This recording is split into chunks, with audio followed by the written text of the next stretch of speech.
नई कार लेने की खुशी किसी के लिए भी बहुत ही बड़ी होती है, और उस खुशी में हम लोग ये भूल जाते हैं कि हमें डॉक्यूमेंट्स लेने कौन से हैं जब हम गाड़ी ले रहे हैं। शोरूम से हमें काफी सारे डॉक्यूमेंट्स मिलते हैं, रिसीट भी मिलती हैं, लेकिन हम लोग ना बस वही चीज लेकर आ जाते हैं जो शोरूम की तरफ से हमें दे दी जाती है। अब हमें ना काफी सारी चीजों का पता ही नहीं है, जब तक हमारा वाई क्लियर नहीं है कि हमें ये डॉक्यूमेंट चाहिए क्यों, जो हमने पैसा दिया है उसकी रिसीट हमें चाहिए क्यों, क्या वो काम आने वाली है, जब वही नहीं पता होगा तो हम उनसे कुछ डिमांड भी नहीं करते हैं। और उसी चक्कर में फिर आगे आने वाले टाइम में हमें परेशानियों का सामना करना पड़ता है। अभी रिसेंटली 1-2 दिन पहले हम एक स्विफ्ट लेकर आए, मैं अपने दोस्त को दिला कर लाया, वहां पर सारे डॉक्यूमेंट्स हमने लिए। तो वो कौन से डॉक्यूमेंट हैं, क्यों जरूरी हैं, वो सब आज हम बात कर रहे हैं ताकि आपको परेशानी ना हो। हेलो, मेरा नाम है अमित और आप देख रहे हैं डेली ऑटो लाइफ।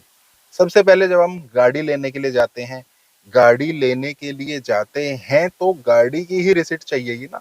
और वही काफी सारे लोग, बहुत सारे लोग मैंने देखा है, जब भी मैं पूछता हूँ ना यार गाड़ी का बिल दिखाओ, तो उनके पास गाड़ी का बिल ही नहीं होता है। इंश्योरेंस दिखा देंगे, बाकी और कुछ होगा वो चीजें दिखा देंगे, टेम्परेरी नंबर की रिसिट दिखा देंगे, लेकिन उनके पास गाड़ी का बिल नहीं होता है। अब गाड़ी का बिल क्यों जरूरी है, सबसे पहले तो आप ये बिल देख लीजिए। यहाँ पर लिखा होता है गाड़ी कितने पैसे की है, उस पर डिस्काउंट आपको कितना मिला है, फाइनल अमाउंट आपको कितनी इस गाड़ी की देनी पड़ी है डिस्काउंट काट कर, वहां पर टैक्स वगैरह सारी चीजें मतलब लिखी होती हैं। अब ये इस तरीके से बिल काफी सारे लोगों को नहीं मिला होगा, और जिसको मिला है वो कमेंट में बता सकते हैं, जिसको नहीं मिला वो भी बता दीजिए। तो वहां पर ये क्यों जरूरी है, जब आप अपना इंश्योरेंस देखेंगे ना, जो आपका इंश्योरेंस का पेपर मिला होता है, नई गाड़ी पर 3 साल तक आप रिटर्न टू इनवॉइस एक कवर होता है वो ले सकते हैं। मतलब जो भी आपकी गाड़ी की वैल्यू है, जो आपने स्टार्टिंग में पैसा दिया है, अगर आपकी गाड़ी टोटल लॉस में चली जाती है तो उस कवर की वजह से, इंश्योरेंस में उस एक कवर की वजह से आपको पूरा पैसा वापस मिल जाएगा। लेकिन वो पूरा पैसा कौन सा होगा, वो पैसा होगा जो आपने दिया है। वो पता कैसे लगेगा, वो आप रिसिट दिखाएंगे, वो आप बिल दिखाएंगे।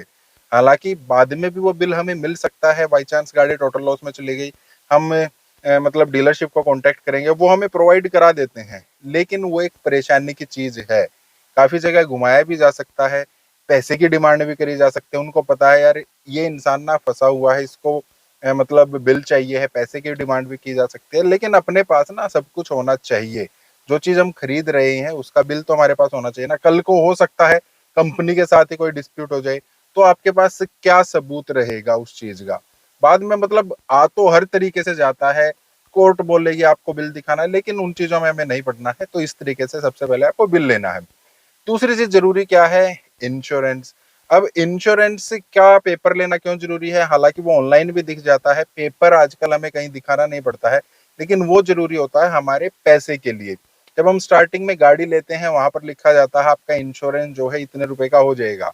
एक जगह हमने गाड़ी देखी थी, वहां पर उन्होंने इंश्योरेंस हमें 31,000 का बताया था, जहां से हमने गाड़ी ली उन्होंने हमें 25,500 रुपए का बताया। फाइनल अमाउंट निकल कर आई 25,232 रुपए, मतलब 25,500 से थोड़ा सा कम, 200-300 रुपए कम आया।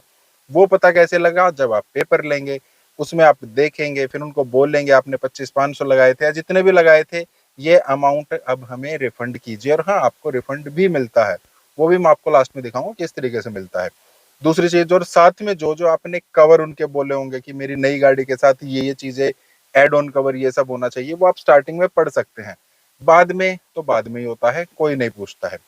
तीसरी चीज, हम एक्सटेंडेड वारंटी भी ले लेते हैं। अब एक्सटेंडेड वारंटी भी कंपनी के पास भी, मतलब जब आप जाकर पूछेंगे आपको जरूरत पड़ेगी वारंटी की, तो वहां पर भी पता रहेगा इस गाड़ी की एक्सटेंडेड वारंटी है। लेकिन ये भी हमें काम आती है स्टार्टिंग में अपना पैसा देखने के लिए।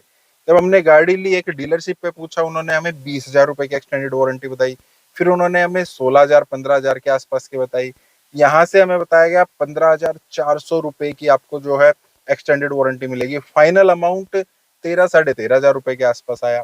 तो वो रिसिट हमने ली और उतने ही पैसे जो एक्सेस अमाउंट थी ना वो हमने वापस ले लिया। तो इस तरीके से आपके पैसे भी बचते हैं और आपके पास रिसीट भी होनी चाहिए। फिर एक बड़ा झोल झाल होता है, वो है आरटीओ, मतलब जो हमारा टैक्स कटता है, जो हमारी आरसी बनती है, नंबर प्लेट आती है वहां पर। अब वहां पर ना कोई कुछ लिख देता है, कोई कुछ लिख देता है, बहुत सारी चीजें बताई जाएंगी। इतना आपका आरटीओ कट गया है, 1,500 रुपए आपके नंबर प्लेट के हैं, कोई 2,500 मांग रहा है, कोई 5,000 रुपए मांग रहा है। टेम्परेरी नंबर के कोई 1,000 मांग रहा है, कोई 1,500 मांग रहा है, कोई किसी चीज का, कोई किसी चीज का, मतलब ब्ला ब्ला ब्ला अलग अलग चीजें चलती रहती हैं। लेकिन जब आप रिसीट लेंगे ना, तब आपको पता चलेगा। हमारे केस में जब हमने रिसीट ली थी तो वो रिसीट थी 58,360 रुपीज की। अब ये भी आप कैलकुलेट भी कर सकते हैं। हमारी गाड़ी का एक्स शोरूम प्राइस था 7,29,500 रुपीज। 8% इस पर टैक्स लगना था, तो वो 58,360 रुपीज बन गया। लेकिन हमसे पैसे लिए गए 60,995, मतलब 61,000 रुपए के आसपास। वो भी उनसे पूछा गया, हालांकि वो पिक्चर क्लिक करने में मतलब मुझे ध्यान नहीं रही है, लेकिन वो डॉक्यूमेंट मेरे पास है। एक थोड़ी सी कहीं से क्लिप में से मैंने काट कर निकाला, वो आप देख सकते हैं। जो हमारा टैक्स कटा है उसके अलावा 300 रुपए टेम्परेरी नंबर के कटते हैं, उससे ज्यादा कुछ भी नहीं होता है। एक और आप देखेंगे 600 रुपए रजिस्ट्रेशन के होते हैं। 1500 रुपए हाइपोथिकेशन चार्जेस होते हैं। अगर आपने लोन लिया है तो आपको हाइपोथिकेशन चार्जेस लगेंगे। अगर आपने गाड़ी कैश में ली है तो ये चार्जेस आपको नहीं लगेंगे। उसके बाद 200 रुपए और लगे हुए हैं, वो है स्मार्ट कार्ड, मतलब जो हमारी आरसी बनकर आती है ना, हार्ड कॉपी कार्ड बनकर आता है, वो उसके रुपए हैं। और फिर होते हैं 35 रुपीज, जो आरसी आपको डिलीवर होगी घर पे, उसके स्पीड पोस्ट के जो चार्जेस जब वो है, वो सब मिलाकर आपको इतना पैसा देना है। इसके अलावा आपको कुछ भी नहीं देना है। फाइल जमा आपकी सब इसी में हो चुकी है। आपको जो HSRP आनी है, नंबर प्लेट आनी है, वो इसी में हो गई है। नंबर प्लेट जो लगेगी वो भी इसी में लग जानी है। कोई आपको एक्स्ट्रा पैसा नहीं देना है। यहाँ पर काफी ज्यादा एक्स्ट्रा पैसे, 5-5, 6-6, 10-10 हजार रुपए एक्स्ट्रा मैंने लेते हुए देखा है, और हम लोग दे देते हैं क्योंकि वो रिसीट हम लेते नहीं है, और फिर वहां पर हम लोग फंस जाते हैं। तो ये चीज भी हमें जरूर पता होना चाहिए। उसके अलावा अगर हम एसेसरीज वगैरह ले रहे हैं, देखिए गाड़ी तो हमारी लगभग पूरी हो चुकी है, गाड़ी ले ली है, इंश्योरेंस ले लिया है, साथ में अगर हमने कोई एक्सटेंडेड वारंटी ली है वो हो गया है, आरटीओ चार्जेस हो गए हैं, इन सब की हमने रिसीट ले ली है। अगर आपने स्टार्टिंग में एक्सेस अमाउंट दिया है, वो हर कोई देता है, हमने भी दिया था, स्टार्टिंग में ले लिया जाता है कि देख लेंगे, अगर बाई चांस से कम रहते हैं तो थोड़ा और दे देना, ज्यादा रह गए हैं तो आप हमसे वापस ले लेना। अक्सर हम लोग ज्यादा ही दे देते हैं। उसके बाद ना लास्ट में एक पूरा का पूरा एक परफॉर्मा बनता है, इतने पैसे की हमारी गाड़ी है, इतने पैसे आपने दिए थे, लास्ट में एक्सेस अमाउंट ये बनती है, लगभग 2800 रुपए के आसपास हमारे बने थे। तो काफी सारे केस में मैंने देखा है ये चीज तो बनती ही नहीं है। क्यों नहीं बनती है? क्योंकि हमें डॉक्यूमेंट्स ही नहीं पता है क्या लेने हैं क्या नहीं लेने हैं। हम लोग पूछते ही नहीं है, रिसीट ही नहीं लेते हैं। और बाई चांस अगर बन जाती है, फिर वो लोग बोल देते हैं नहीं सर ऐसा नहीं है वैसा नहीं है, हमारी डील इतने में हुई थी, रिसीट का कोई बात नहीं है। और अगर एक्सेस अमाउंट फिर भी निकल आती है तो वो फिर बोलते हैं कि ठीक है एक्सेस अमाउंट आ गई है, अब आप लोग इसकी एसेसरीज लगवा लीजिए, कुछ पैसे तो क्या ही वापस लेंगे।